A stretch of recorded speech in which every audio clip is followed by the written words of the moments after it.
Hi everyone, and welcome to our first Marketing Masterclass webinar. Episode 1 is How Well Do You Know Your Customers? I'm Annabelle Bean, Digital Marketing Manager at MBS, and I'll be your host for today.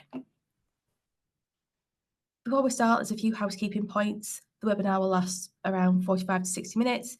Microphones will be switched off throughout, but we'd love to hear from you. So if you have any questions, please pop them in the chat box and we'll answer as many as we can at the end. Do feel free to take notes throughout, but don't feel like you need to. We'll be sending you a recording of the session and access to an exclusive toolkit with all the highlights afterwards. Before we kick things off, let me give you a quick intro to the series and what it's all about.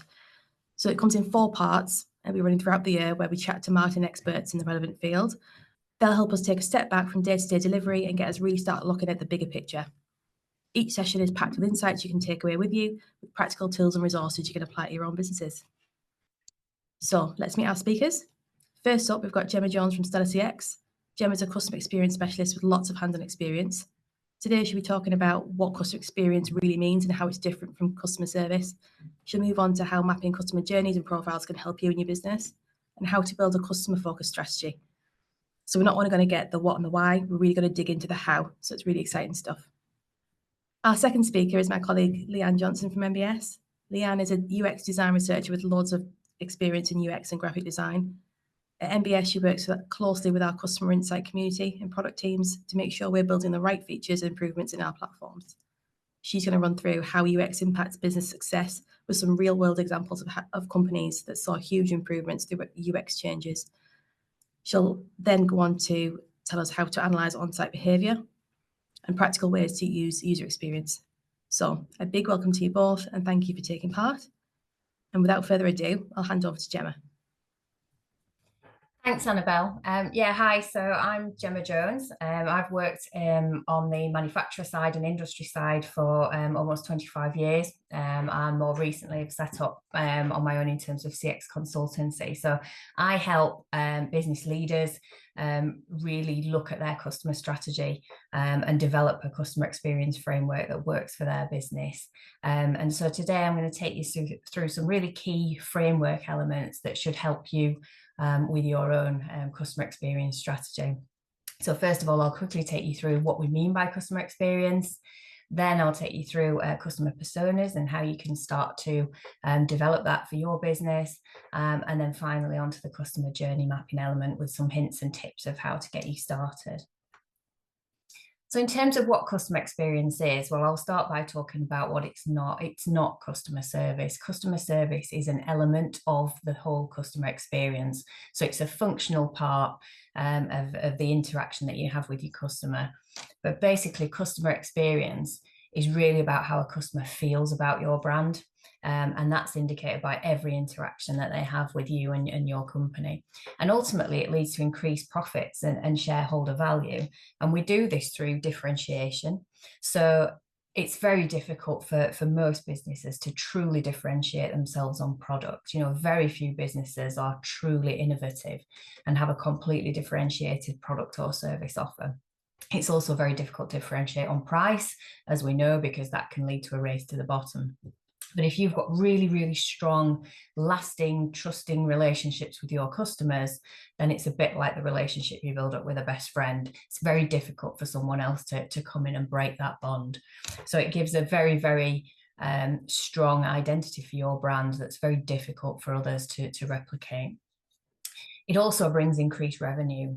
So customer loyalty and retention that's built up through having an excellent experience really gives you value in your business. The Customer Experience Academy did some recent research, and they found that customers are 7 times more likely to buy new products and services from you as well if they have a great experience with you. So in terms of increasing that customer lifetime value, that's really, really key. The other thing is your customers are more likely to recommend you if they have really strong relationships with you. And obviously customers that are coming towards you with a very strong recommendation from a trusted partner are already a very, very warm lead. And that can save you a lot of money when it comes to things like advertising campaigns or putting boots on the ground to get salespeople out, if actually you're already getting a good flow of customers in the pipeline through advocacy. It really drives employee engagement.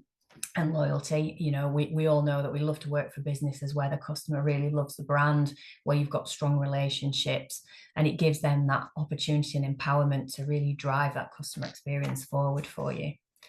And it creates cost reduction as well. So through the process reviews that we do on the back of the customer experience mapping, you can really look at what matters most to customers, and equally the things that you're currently doing that aren't adding any value for customer. And therefore, you can look at the headcount in certain areas and redistribute that to areas that matter more to customer. And you can also have some really nice cost reductions through cutting out certain processes altogether.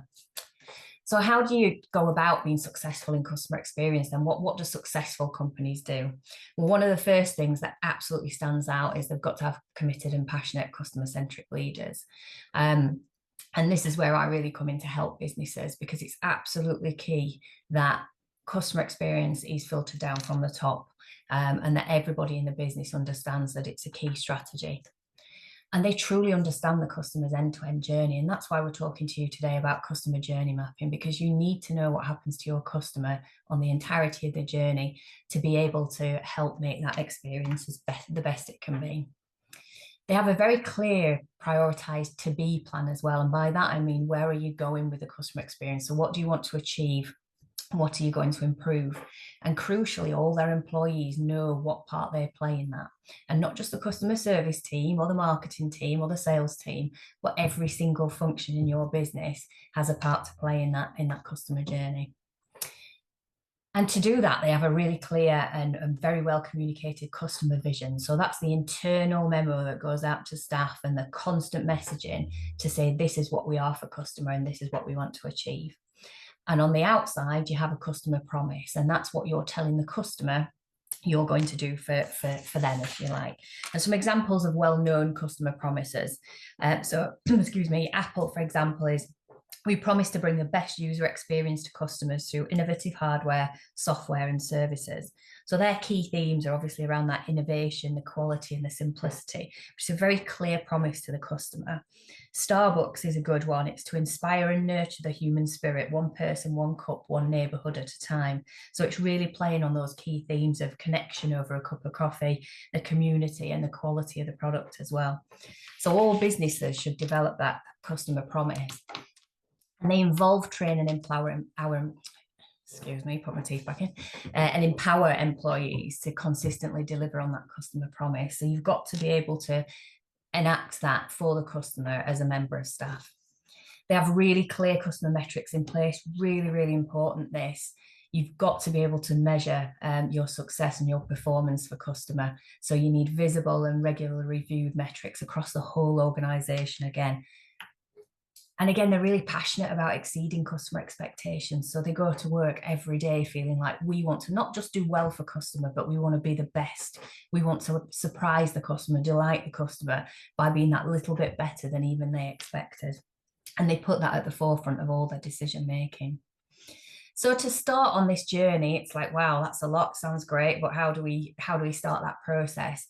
The first thing I would recommend is looking at your customer personas. And this is about really knowing who your customer is. And I know this sounds a bit silly. You might think, well, I know my customers, but does every person in your organization know who your customer is? And I would guess the answer to that is probably not all. So when we look at a persona, I'm just going to give you a quick guide to where to start. What you're trying to create is a detailed but semi-fictional representation of an ideal customer. So you're using your data and research and all the things you know about your customer to build one person, if you like. So it's almost like an imaginary friend, but based very, very much on what you know about your customer. And what it does is it allows you to really see who your target audience is. And then what you can do around that is all your marketing, your activity, your product development is all based on fulfilling that customer need. So you don't kind of go off on a tangent trying to fulfill various other sort of peripheral customers. So there's a couple of examples there on the right of quite detailed personas that I've developed just as an example. But the things that you include, so obviously demographics. So you give the average age, the gender, the income, the education level, the location, the job title, for example, because they're all things that will influence how they deal with you, what they want from you, and what their expectations are. And then there's the psychographics. There's a lot of emotional, sort of slightly fluffy stuff in the personas that might be uncomfortable for some businesses, but this is really key because it drives the emotion and the behaviors of customers. So you'd have in there their interests, their values, personality traits, the sort of lifestyle and the behaviors as well. So again, it might sound uncomfortable at first, but what your customer's interested in, for example, do they manage a kids' football team at the weekend? Are they impatient? Do they have a really busy lifestyle? They really care about family, but they don't get much time to spend with family. Starts to open up the type of person they are. And then really crucial in there is what are their goals and pain points? So what are the customer hopes to achieve and the challenges that they face? Because obviously you want to help them with that. And then the buying habits as well. So where do they shop? How do they make decisions, and what influences their purchases? Because again, this is really crucial when you're putting your marketing together, and it's crucial in terms of how you're going to sell to them. And then the motivations and needs. So what really drives them to make a purchase or engage with your brand over others? Or why are they currently engaging with a competitor brand and not yours? So you really need to drill down into understanding that. And what these personas do when you build them up is they help you to design better strategies and products based on understanding your most important customer. So it doesn't mean that you can't sell to customers who are a slightly different age or buy in a slightly different way. But what it means is you're really focused on the core target audience. And what it also allows you to do is get your business to understand your persona. So I would always recommend that you have an image of an example customer on here, bring it to life, make this into a person, a member of the team, if you like, even to the extent of, and I've done this, where you actually print out the personas and those customers are on the walls in your meeting rooms. Bring them to a meeting and ask yourselves, when you're making decisions, how would that customer react to that decision? What would that decision mean for them? And it can really start to make that customer-centric thinking just part of the everyday. So once we've got our customer personas and we know our customers, and you might have a number. So for example, on that one, I had an architect and I had a builder's merchant, because they're two key customers that might influence if you're a manufacturer of building materials. Very different customers, and one might not actually be transactional, but you can look at a number of different customers when you're journey mapping. So what do we mean by customer journey mapping? Well, it refers to the complete end-to-end experience a customer has with your brand. So it's not just the purchase part, it's right from the start when they first gain awareness, and it's every touch point they have and every decision-making process they go through with your brand, right to post-purchase. And we divide it into different stages, such as awareness, considerations, that might involve quoting, for example, purchase or ordering process, through to aftercare complaints, and also things like finance, relationships, and customer advocacy or repeat purchase. And every interaction that your customer has on that journey will contribute to their overall customer experience. So if you're absolutely awesome at customer service, for example, in that quote and order process, but actually you've got a poor delivery service, or maybe there's a problem with the credit accounts and things get delayed there, that all impacts that overall customer's experience, which is why it's really important that you take a company-wide approach to this. And understanding that customer journey helps businesses to really improve their strategies to meet customer needs, because once you understand that customer journey, you can see very, very clearly where you need to improve most for customer, and that allows you to build those relationships. And as I said, it's really important to remember each journey is different for each customer. So my experience of a purchase journey will be very different to yours. And it's about, if I'm their target persona, understanding that and doing the right things. So if we look at a very simple journey map, it's a visual representation. So what we do is we identify the different stages of what happens to the customer. So it's giving your team something visual to work with. And in terms of how we start, well, the best way to create a journey map is to workshop it. So I would recommend getting a team together, and a broad team of people from around the business, from every single function, bringing some customer data to the party. And depending on your customer type, you can actually bring customers in at this point as well. And you need to identify your customer personas, and then you need to look at those key journey stages. So where are you going to start from? So it might be awareness on the website, for example. It could then be that consideration or quote process. You could have the ordering, the delivery, complaints, and then you might have finance, you might have business relationships, maybe with the sales team. So mark out those stages very clearly. As I said, really important, involve all functions, and also get people in there who are customer centric. Get your influencers. You'll always have people who doubt these processes or think it's airy fairy. We know what we need to do for customer. Get the people who are your customer champions anyway, get them in the room because they will help to influence others. And then the really important thing is this is from the customer's perspective. This is not an internal process map. This is not an operational thing where we're going to look at how effective or efficient our ordering process is. This is putting your customer hat on, walking in their shoes and looking at it from their perspective. And as I said, if you've got current customer data, or if you've done a channel audit, which is where you look at the different ways customers interact with your business, and so phone, web, face-to-face, if you've done anything like that, you can bring all that to the table. And once you're in your workshop, in terms of creating a journey map, so you've got and I'll show you an example in a moment of what a template might look like. But once you've got that template up on the wall, you know the different stages, you know which customers you're interacting with. Now it's about looking, first of all, at the pain points for customer. So you need everybody in the group looking at where are we getting it wrong? So how does a customer feel at that stage and why? And you'll be amazed how much employees have got there that maybe it's not been big enough to make a huge fuss about, but every day we kind of let the customer down a little bit on this, or we know we could do better at that. So you mark that down against the different journey stages on the map that you've just created. You then look at moments of joy as well, because this is really crucial. There'll be lots of stuff you're doing for customers that customers love, that they really like dealing with you for, and it makes them feel really good. And it's really, really important that you get those on as well, because you want to keep those and you want to maximize those. And then the third thing that you do is look at moments of truth. And this is about what's most critical for you, for your customer. So again, we'll all be different with this, but it's important to know this because these are the bits that you want to focus on.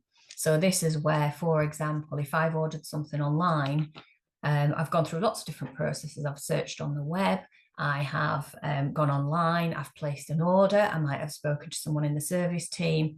But the crucial thing for me in that journey is the delivery, because if the delivery doesn't turn up, or it's ambiguous in terms of when it will turn up, or the package gets thrown over the gate in the rain and left and it damages the goods, that absolutely breaks that journey for me.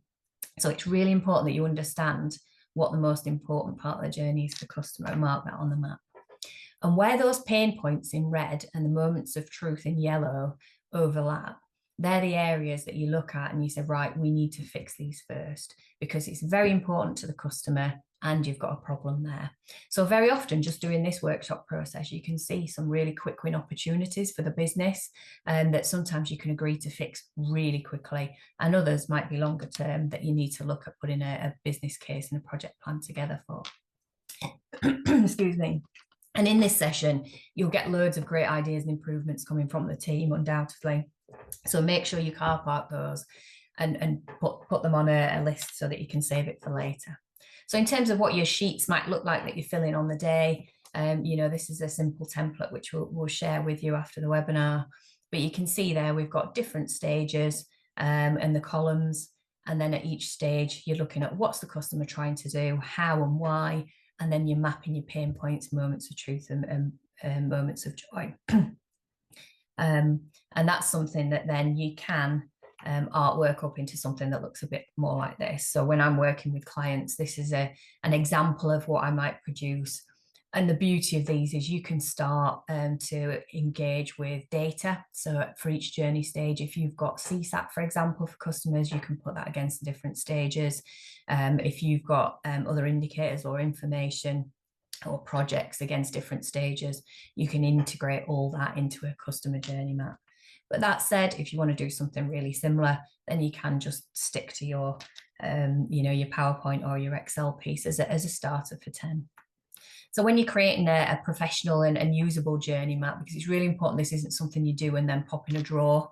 It's got to be usable. So really consider who and how you're going to share your map with. So you want to make sure you can share it with your whole business. As I said, you can get specialist software platforms that allow for flexibility and integration of your customer personas, for example, and your data. And if you integrate the data feeds, that'll allow you to track performance against each journey stage as well. So you can share that with the business and see, you know, like we had a problem there in the invoicing side of things, but now actually that's improved and we can see the customer data has gone up. So a big tick in the box, fantastic. Share that with the team and celebrate the success. And then you can create a to-be journey map based on that. So then what we do is we look at, well, that's the current customer journey. But what do we want it to look like? So then you can create a more aspirational version that you share with the business and say, this is where we want to be. And then a really key thing to remember is customer journey map's just the core element of your customer experience strategy. It's not the end. So you don't produce a journey map and that's it, job done. It's a core element of the wider program that you need to embark upon. So, you know, you've got to have a clear customer promise. You've got your journey maps. That's a really good starter in terms of improvement. And it starts to help you see where you can put metrics in place across your business. So in terms of next steps, share and review your customer journey map with your team and with the group that workshopped it. And then reconvene. So get together again and say, right, okay, you know, we can see the to be now. Where do we want to be? What are the suggestions for what it should look like in future?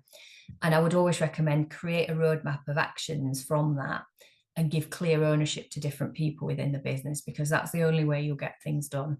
So any improvements or changes that you've taken out of there, make sure you've got an owner, make sure you've got a time scale, and make sure you're putting metrics in place. And have a 12-month plan, at least a 12-month plan in terms of how you're going to develop your customer strategy. And within that, I would include voice of the customer. So it's really important that you're regularly speaking to customers through surveys, and you get your team helping with some of that support as well in terms of what does the customer think and feel. Share the results and metrics across your business. So make sure, whether it's a simple email to all saying this is the latest satisfaction score, for example, or whether it's something more involved as a full dashboard, make sure that your people know all the time how you're doing for customer. Have a communications plan. So talk about all the great stuff you're doing for customer, talk about your plans, let your customers know that you are listening and you are acting. That is a really, really powerful tool, and customers will absolutely love that and respect you for it. And that's it from me. I think we might have a few questions at the end, but I'll hand back over to Annabelle now. Thanks for that, Gemma. Loads to take on board there. I wrote down a stat you shared actually that loyal customers are 7 times more likely to repeat purchase. So it just shows you customer experience is absolutely worth paying attention to and investing in. And as marketers, we know that to onboard a customer is more costly than to retain one. So if you do get challenged on why customer experience I'll say that again. So if you do get challenged on why customer experience is important, point them back to that stat. It's really important. We've got some questions for you that have come in, so we'll come to them at the end of the session. But for now, I'll move on to our second speaker. So Leanne, over to you. Thank you very much. Hi everyone, I'm Leanne and I work on UX research at Hubexo, working across all of the NBS products and also Glenigan, Construction Information Service and others for over 3 years now. Some of you watching this might have joined me in customer research sessions in the past, so thank you for that. It's always fascinating to speak to customers, which I'll touch upon in these slides, along with some key aspects of UX for you to consider. So first of all, user experience, or UX, refers to the overall interaction a user has with a product, service, or system. It includes all aspects of the user's engagement, including how the product looks, feels, and functions. UX design focuses on creating intuitive, efficient, and enjoyable experiences by understanding user needs and behaviours. It goes beyond aesthetics to ensure that every interaction is purposeful, meaningful, and adds value to the user's journey with your site. And for businesses, UX is critically important. It directly impacts customer satisfaction, retention, and ultimately your bottom line. A well-designed experience can provide a significant competitive advantage, helping brands stand out in saturated markets. Good UX leads to increased customer loyalty, stronger brand reputation, and improved word-of-mouth marketing. It also enhances productivity by streamlining workflows and reducing the cognitive load on users. And with 88% of online consumers less likely to return to a site after a bad experience, investing in UX is crucial for businesses looking to attract, convert, and retain customers. And just to give you some stats on that as well, some examples of UX return on investment, I'll give you some context. Amazon saw a 1% increase in revenue for every 100 millisecond reduction in page load time, and 1% in revenue is a lot of money for them. Airbnb focus on UX resulted in a 30% increase in bookings. And Netflix directly identified user needs and then developed a personalized recommendation engine that helped reduce churn to just 2.4%. So you can see that was money well spent by them. So I'll touch upon some key practices here for you to consider. UX is centered around clear, accessible, and user-focused features. So how do we ensure this? Well, our process involves best practice in design and development, accessibility, user research, and also web analytics. Essentially, our process focuses on those industry best practices, including design for accessibility, testing our ideas with real users, and then monitoring the progress of those features with web analytics, which I'll show you later. There's a lot to cover in these areas, so I'll make that available as a separate resource for you to dig into in detail. Accessibility in UX design refers to creating products and experiences that are usable and accessible to as many people as possible, including those with disabilities. Accessible design opens up your service to a larger user base and just ensures you comply with any legislation around accessibility. Here are some of the most important considerations for accessibility. There's visual design, including the usage of colors and typography that you choose. Interaction design, making sure you can navigate via a keyboard and you have touch targets. And on multimedia, ensuring you have alternative text, captions, and things like that. Another key practice is user research. So businesses should prioritize user research in their UX process as it provides invaluable insights into the user behavior, as well as needs and pain points. By conducting user research, companies can design products and services that truly meet user expectations, leading to increased customer satisfaction, loyalty, and ultimately success for you. User research helps businesses avoid costly mistakes by identifying any usability issues early in the development process, which saves you time and resources in the long run. And while businesses like ours have dedicated user researchers, hi, that's me, you don't have to. It's easy to get started, and some research is always better than no research. So there are several easy and cost-effective methods that you can start to adopt. Online surveys and questionnaires are simple to create and can reach a large audience very quickly. It gives you both quantitative and qualitative data. There are free tools available and tools like Microsoft Forms, SurveyMonkey, Google Forms that make it easy to create and send out your surveys. More advanced survey tools like Alchema or Qualtrics will give you additional types of questions and reporting options, but if you're just starting out, the simple tools will do absolutely fine. And another low-cost method of user research is conducting interviews. This can be early discovery research about user needs, which tends to be more conversational, or for later stage testing when you have some sort of design or prototype for them to go through. Interviews can now easily be done remotely using tools like Teams, Zoom, or Skype. Really easy to do. These interviews provide in-depth insights into user experiences and can be really valuable in the early stages of product development. Specific usability testing can be performed. If you've got clickable mockups, you can use design tools like Figma or Adobe XD, which allows you to gather feedback on designs before investing in that full development. And a couple of research tips. You might want to consider some kind of incentive for having people join your interviews or fill out surveys. Things like free trials, gift cards, charity donations, or tree planting can all be really good options. And additional tools like Dovetail, which I use, can help you to analyze interview recordings and even survey data, which is helpful when you have a lot of it. It can help produce some professional level research reports as well. And the last key practice is analytics. So to convert users effectively into customers and then monitor the performance of your site or service, you need to measure those analytics metrics. We use tools like Google Analytics, Hotjar, and Heap Analytics for this. The main one you want to look at is conversion rate. So that's the percentage of visitors who complete the desired action on your website. On a standard retail website, that action is usually something like checkout. This does directly reflect how effective your marketing efforts and user experience are.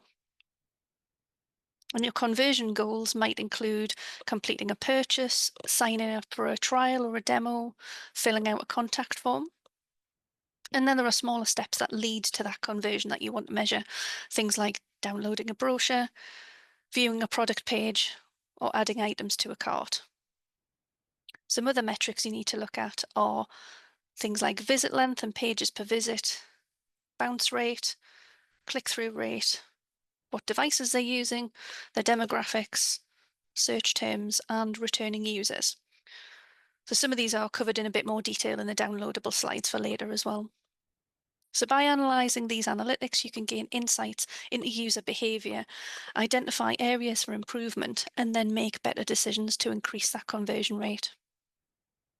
And so, to help you attract, convert, and retain your target audiences, several UX strategies can be implemented. So firstly, to attract people, first impressions really matter. A well-designed user experience creates a positive first impression, which is critical. Users typically form opinions about a website or an application within just a few seconds of arrival. A clean, user-friendly interface creates a lasting positive impression, while cluttered or poorly designed platforms can negatively affect that perceived value. And the majority of online consumers are less likely to return to a site after having a bad experience with a product. So by providing a great UX and experience, businesses can significantly reduce that churn. Things like simplified navigation can create an intuitive site structure with clear categories and easy-to-use search functionality. For example, one product manufacturer allows visitors to explore products by material, shape, and category, making it easy for the target audience to find what you're after. And create compelling content. If you provide valuable industry-specific content that addresses those customer pain points and showcases your expertise, there's reasons for them to come back. And to convert, think about things like enhanced product information. Comprehensive product details including descriptions, multiple images, reviews, specifications, product minimums, availability, helps to answer user questions and aids their informed decision-making. If your site includes it, simplify the purchasing process as much as possible and have a streamlined checkout. This could involve features like one-click reorder for repeat customers, third-party payment options, and personalized pricing tiers across the account types. And then finally, use contrasting accessible colors and sufficiently large buttons for all your important call to actions. Follow visual hierarchy design principles, which will help guide users towards that conversion point. And we want those users to come back. So to retain them, look at continuous improvement. You should regularly collect user feedback through things like your surveys and usability testing to identify areas for improvement, and then use that data to refine the user experience and address any evolving customer needs. Provide easily accessible support documentation, things like FAQs and how-to guides. It will empower the users and reduce friction, but also improve their satisfaction and reduce your support costs in answering those queries. So by implementing these key strategies, you can create a more engaging, user-friendly experience that attracts new customers and promotes long-term retention. Okay, I'll now show you a quick example of one of our products and how our UX process shaped this for the user needs. Here you can see NBS Source and our inspiration section, which was introduced a while ago following user feedback to help showcase products and creative design projects by our customers. Firstly, we've used a simple design on the page here to guide users towards the search box in the middle, given prominence in the center of the page. You'll also notice it uses a clear and consistent search icon here for the search bar, which is important for familiarity. It uses clear language in the instruction as well to say search for inspiration. So if I was to search for something like a reception, you can see I've got a drop down here, which is already set to inspiration, so it's searching in the right area. It doesn't require the user to do anything additional. And if I scroll down, you can see some nice big images that have been returned for this. And if I hover over, I've got some additional details here as well. When the user clicks through here, there are additional images and information for the project, as well as some relevant details on the side here. You can see here as well that links to other sections are underlined and in a consistent colour. This is the same across the whole website to allow users to easily spot those. And external links here with the view more are labelled clearly. This is something that's considered best practice within the UX industry, so users know they're being taken off the site. And if I scroll further down, you can see that here users can easily add any content they wish to their collections from the heart icon here, and this is again consistent with the rest of the website. And you can also see other inspiration from the same company. So if I go back to my search here, you can see we have filters that are enabled. This helps users to find exactly what they're looking for. If you wanted to look at, say, education, there's all those within there, lots of different styles and things as well. There are also quick filters for added inspiration. So we can choose that there, and it's very important that it loads quickly when the user selects that. We spoke to customers directly to test the early stage designs for this, to refine the filters that are there and the filter behavior. We refined the graphics at the top here as a result of that testing as well, just to make it clearer. We continue to monitor the usage of things like this section in our analytics tool, which I'll show you now as well. So we have Heap Analytics here, and you can see I have a chart set up, which I filter down to a small set of users. Just for an example, I can edit that chart as needed, and then you can see we've got results there. We can edit that on the fly, and you can see also I have a whole host of different charts and different types to monitor inspiration. There's a lot for the rest of the site as well that make sure that we can keep an eye on everything. Any drop or change in the figures would alert us to something having affected the user's journey on the site, and we can investigate and see if anything needs to be changed and tested again. Okay, that's me.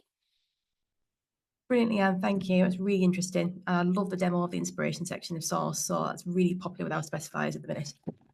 I'm going to focus on a stat that you used it actually. It seems I'm all about stats today. That 88% of customers are less likely to return after a bad experience. So product manufacturers will know that when specifiers want clear, structured data, the ability to speak to someone if they need advice or further guidance. So this needs to be as easy to get as possible. Some brilliant recommendations on tools and resources to use as well. So we'll send you all that out after the session as well. Brilliant. So now it's time for our Q&A session. Thanks to everyone who dropped questions into the chat. I'll go through as many as we can with the time that we have left. So the first one goes to you, Gemma. Many businesses struggle with mapping customer journeys. What's the first step they should take? I think one thing that is key is have someone run the project for you that's a real advocate for the customer, and there will always be that person in your business.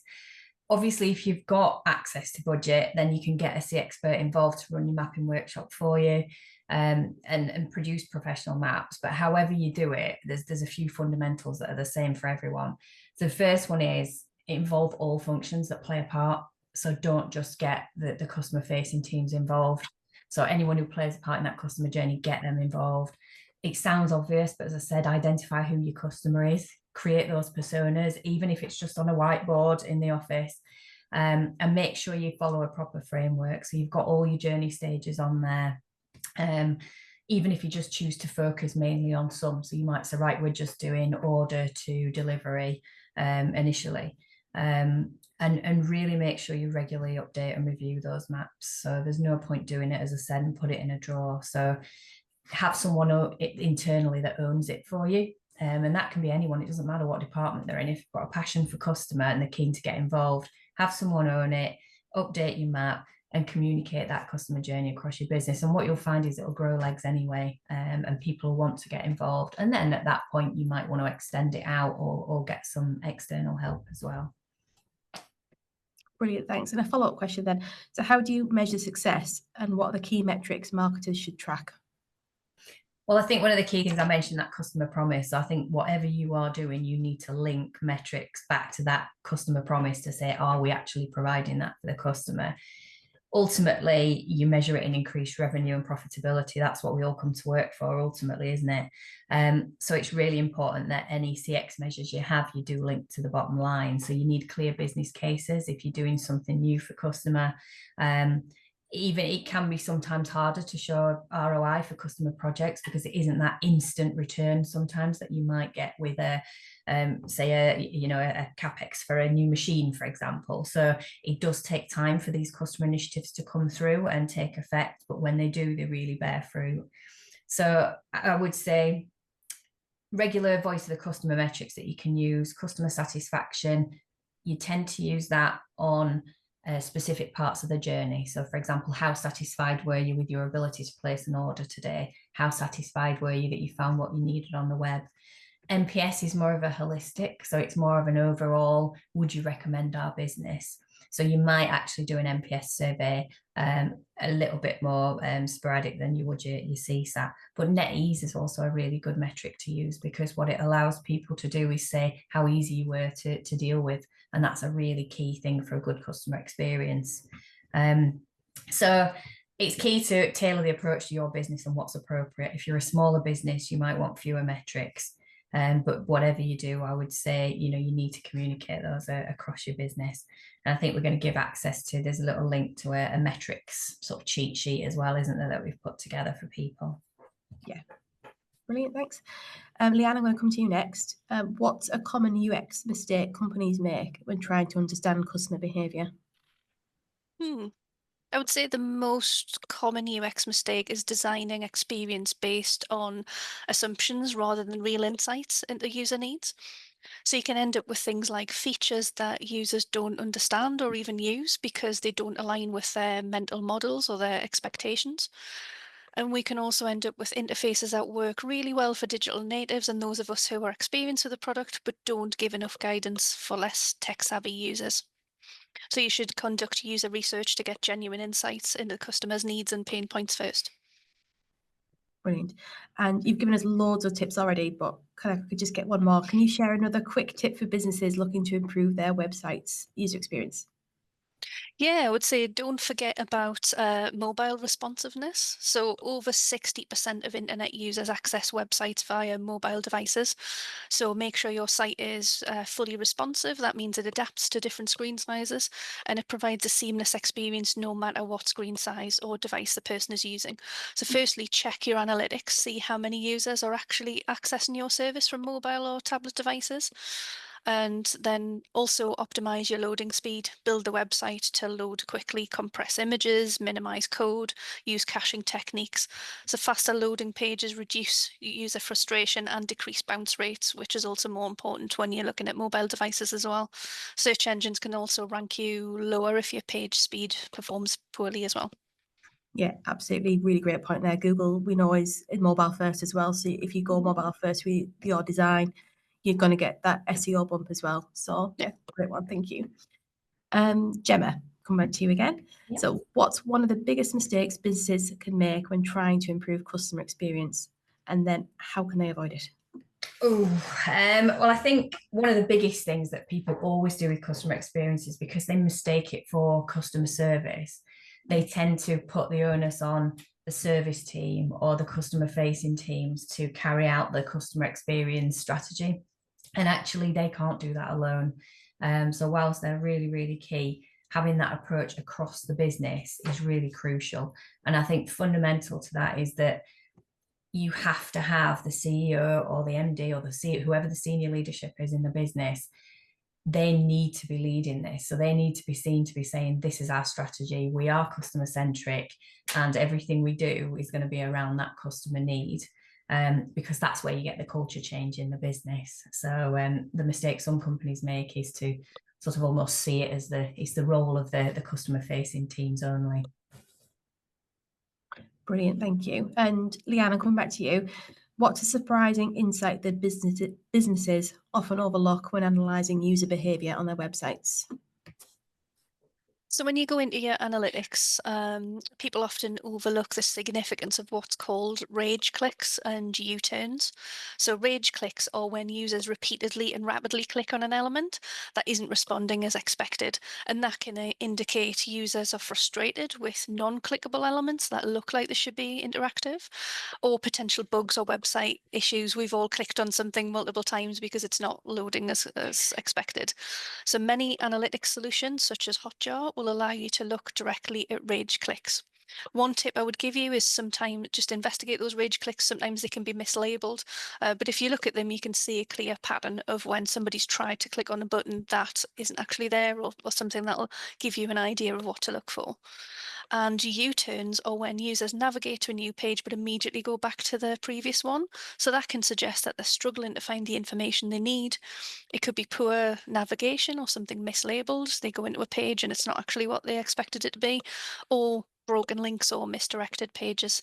And those behaviors can provide valuable insight into user frustration, which is something that should be really easy to fix. And that might not be apparent when you look at traditional metrics like bounce rates or time on the page. Brilliant, great stuff. So the final question, we're just about coming up to time. It's for you both. So how can smaller businesses with limited resources still leverage research to improve their marketing and website experience? Do you want to go first, Leanne? Or? Yeah, sure. For smaller businesses, I think focus on the user research methods that are easily accessible to you. There are free tools out there for surveys which do a really good job. You can also conduct interviews with customers. Incentives don't have to be expensive, or you might not even need them at all, but any research with them is going to be valuable. Yeah, and I think likewise for me, from a customer experience point of view, as Leanne said, you can start small. You can increase the metrics that you use. For example, once you develop your program, there are plenty of great products out there where you can survey client sentiment across the journeys, and you can run those with your own team.